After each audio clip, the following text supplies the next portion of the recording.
Yoga media பார்த்துருக்கோம் எல்லாருக்கும் வந்து பாஷாவோட வணக்கம். இன்றைக்கி நம்ம கூட வைத்தியர் கனகராஜ் இருக்கார். இவர்கிட்ட வந்து இன்றைக்கி மூக்கில் ஏற்படக்கூடிய பிரச்சனைகளை பற்றி இன்றைக்கி ஐயாட்ட கேட்டு தெரிஞ்சுக்க போகிறோம்.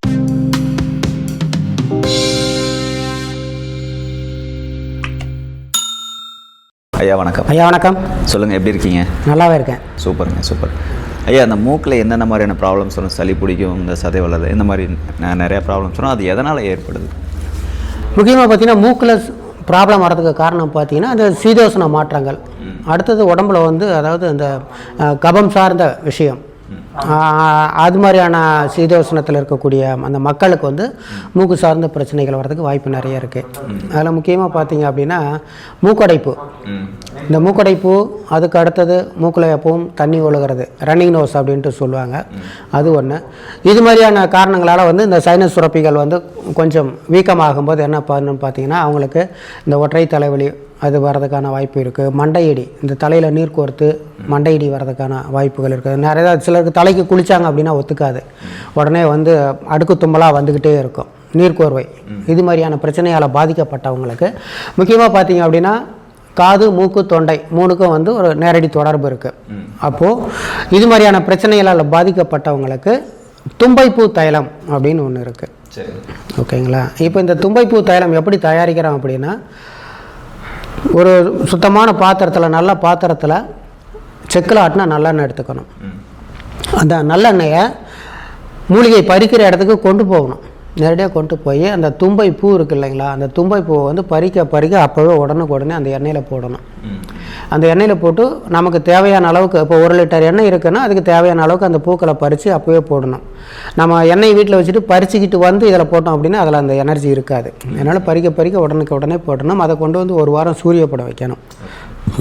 சூரியப்படம் வச்ச பிறகு அந்த எண்ணெயை வடிகட்டி அதில் சில கடைச்சரக்கு மூலிகைகள்லாம் போட்டு அதை தைலப்பதமாக நாம் காய்ச்சணும். அப்படி காய்ச்சி எடுத்தது தான் பார்த்திங்கன்னா இந்த தும்பைப்பூ தைலம் அப்படின்றது.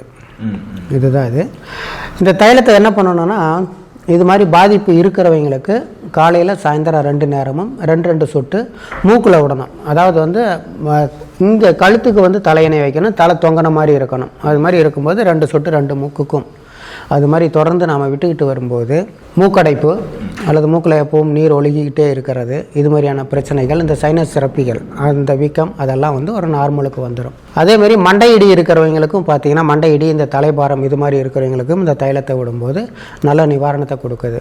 முக்கியமாக பார்த்திங்கன்னா இந்த தும்பை அப்படிங்கிறது பார்த்திங்கன்னா சளி சார்ந்த பிரச்சனைகள் எதுவாக இருந்தாலும் சரி, நுரையீரல் சார்ந்த பிரச்சனையாக இருந்தாலும் அது நம்ம உள்ளுக்கு அந்த சூரண பொடிகளை சாப்பிடும்போது நிவாரணத்தை கொடுக்குது. இந்த தைலம் வந்து நம்ம மூக்குக்கு விடும்போது இந்த நரம்பு மண்டலங்கள் அது எல்லாத்துலேயும் போய் நமக்கு அந்த நல்ல ரெமடியை கொடுக்குது. நல்ல விஷயங்க. இப்போது மூக்கில் ஏற்படக்கூடிய பிரச்சனைகளுக்கு அத்தனைக்குமே வந்து இந்த தும்பைப்பூ தைலம் இருக்குது அப்படின்றீங்க. ஆமாம். இது எல்லாருமே பயன்படுத்தலாமா? அதாவது பெரியவங்க பயன்படுத்தலாம்னு சொல்கிறீங்க, சின்ன வயசில் இருக்கிறவங்க கூட பயன்படுத்தலாமா?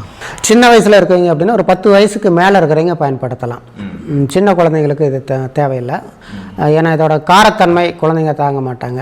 அதனால் வந்து ஒரு 10 வயசுக்கு மேலே இருக்கிறவங்க எல்லாருமே இதை பயன்படுத்தலாம். அது கம்மி வயசில் இருக்கிறவங்க கூட இந்த ப்ராப்ளம்ஸ் ஏற்படும். ஆமாம், மூக்கில் கண்டிப்பாக. ஸோ அவங்க எந்த மாதிரியான விஷயங்கள் ஃபாலோ பண்ணால்? அவங்களுக்கு ஹோம் ரெமடியாக பார்த்தீங்கன்னா நிறைய இருக்குது. நம்ம கற்பூரவள்ளி இலை இருக்குது, ஓமவள்ளி இலை இருக்குது. அதை விட்டிங்கன்னா வெற்றிலை, கருப்பு வெற்றிலை.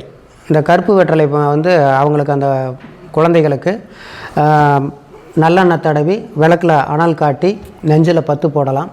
அல்லது அந்த வெற்றிலையவே வந்து நல்லா கசக்கி சாறு எடுத்து அதை அவங்களுக்கு உள்ளுக்கு கொடுக்கலாம். இது மாதிரியான இதெல்லாம் பண்ணலாம். மூக்கு சார்ந்த விஷயங்களுக்கு வந்து குழந்தைங்களுக்கு 10 வயசு கீழே இருக்கிறவங்களுக்கு அது எதுவும் பண்ணக்கூடாது. ஆமாம், அதை வந்து அவங்களுக்கு சளி சார்ந்த பிரச்சனை இருக்குதுன்னா அந்த சளியை உற்பத்தி ஆகாமல் தடுக்கணும், அல்லது உற்பத்தியானதை வெளியே கொண்டு வரணும். அது மாதிரியான வைத்திய முறைகளை தான் நம்ம ஃபாலோ பண்ணணும். ஒரு அருமையான விஷயத்தை எங்களுக்கு சொல்லியிருக்கீங்க. மூக்குக்குள்ளே ஏற்படக்கூடிய பிரச்சனைகளுக்கு வந்து இந்த தும்பைப்பூ தைலம், அதே மாதிரி ஒற்றை தலைவலிக்கு பயன்படுத்தலாம், மண்டையிடி இந்த மாதிரி விஷயங்களுக்கெல்லாம் பயன்படுத்தலாம் இந்த தும்பைப்பூ தைலம். ஸோ இது உங்களுக்கு வேணும்னா கீழே டிஸ்பிளேயில் நம்பர் இருக்குது, அந்த நம்பருக்கு கான்டாக்ட் பண்ணி நீங்கள் பேசிக்கலாம். ஐயா, ரொம்ப நன்றிங்க. நன்றி, வணக்கம். இதே மாதிரி அடுத்த இன்னொரு பதில் வந்து உங்களை பார்க்குறது வரைக்கும் பாஷா, நன்றி.